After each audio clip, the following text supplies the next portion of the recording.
Nous allons maintenant nous intéresser au gabarit. Un gabarit, c'est un espèce de modèle que l'on applique à une page ou à plusieurs pages. Alors ça permet de gagner du temps. Alors pour ce journal, nous allons faire deux sortes de gabarits. Un pour la une et un pour les pages, les autres pages.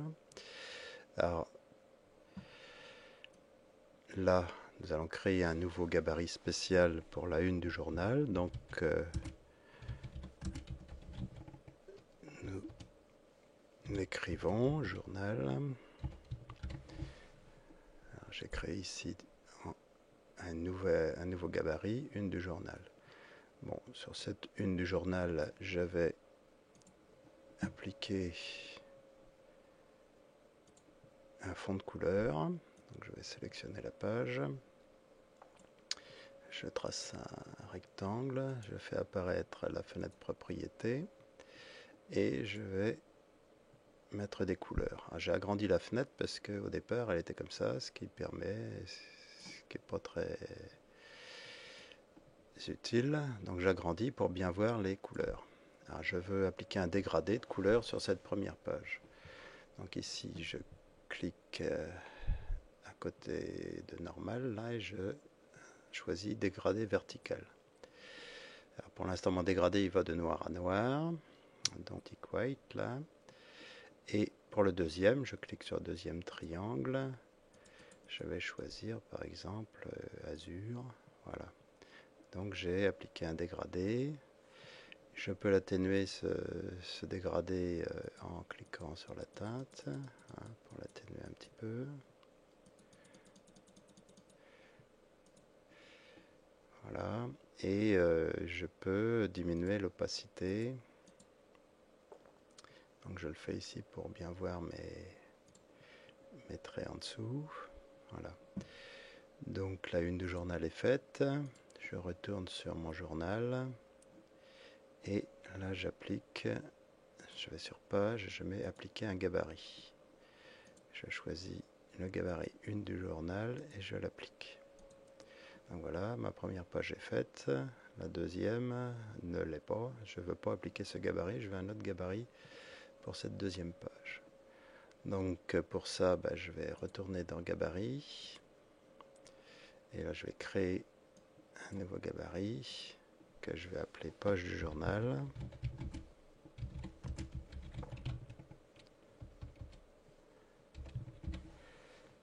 Voilà.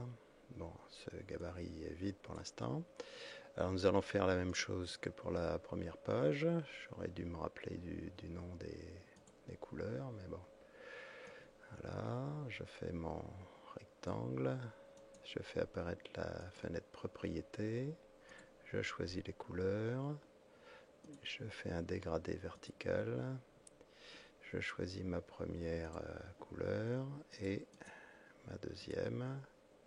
Non, je recommence. Ma première couleur, c'est voilà. Je clique sur le petit triangle pour choisir la deuxième. Voilà. Donc ça c'est bon. Pour l'instant c'est comme sur la première page, mais je veux faire apparaître en bas. Je vais diminuer un petit peu l'opacité. Je vais faire apparaître en bas le nom du journal et la page. Donc je trace un cadre de texte. Dedans je marque mon journal, page, et il me faut le nom de la page, et puis le nom de la page suivant la page 2, page 3, page 4. Donc pour ça je vais faire insérer, caractère, numéro de page. Et là il calculera automatiquement le numéro de la page. Donc je sélectionne mon texte, que je centre, je le mets en 10 points par pouce, et je vais choisir italique par exemple. Voilà.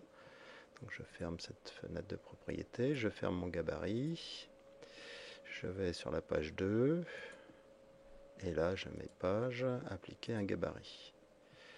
Donc ce gabarit, je choisis le gabarit page du journal.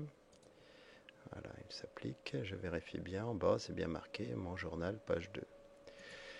Je continue la page 3, donc page appliquer un gabarit.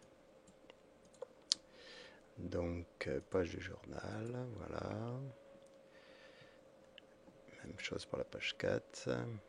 Donc page appliquer un gabarit. Alors, donc je vais mettre page du journal. Vous voyez qu'il y a d'autres possibilités. On peut mettre que les pages paires, les pages impaires, toutes les pages dans un intervalle de pages, etc. Donc la page du journal, voilà. Donc maintenant, j'ai appliqué mon gabarit partout.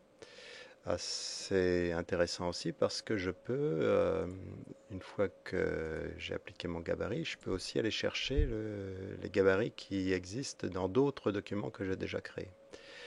Donc pour ça, je vais dans gabarit toujours et je peux aller chercher ici, importer des gabarits d'un autre document. Donc je sélectionne un document sur mon disque dur.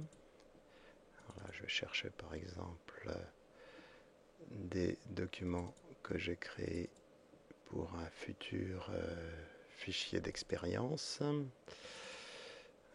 voilà, donc on va par exemple prendre les gabarits qui existent ici. Voilà, il importe. Et je me suis trompé, j'ai pas pris le bon. Alors voilà, la fontaine. Ok. Et j'ai pris le normal, donc ça ne m'intéressait pas. Il faut que je prenne un des gabarits que j'ai créé. Par exemple, levier. Voilà. Et on voit que là, le gabarit que j'ai créé dans un autre document peut s'importer. Si je veux l'appliquer par exemple ce gabarit sur la page 2, maintenant je vais sur la page 2 et je vais sur page, donc appliquer un gabarit. Je choisis non pas page du journal mais techno levier. Voilà, donc il applique le gabarit qui a été choisi dans l'autre document. Bon, alors je vais retourner à l'original. Donc c'était page du journal, voilà. Donc vous voyez que cette possibilité de créer des gabarits partout est une possibilité très intéressante et très puissante.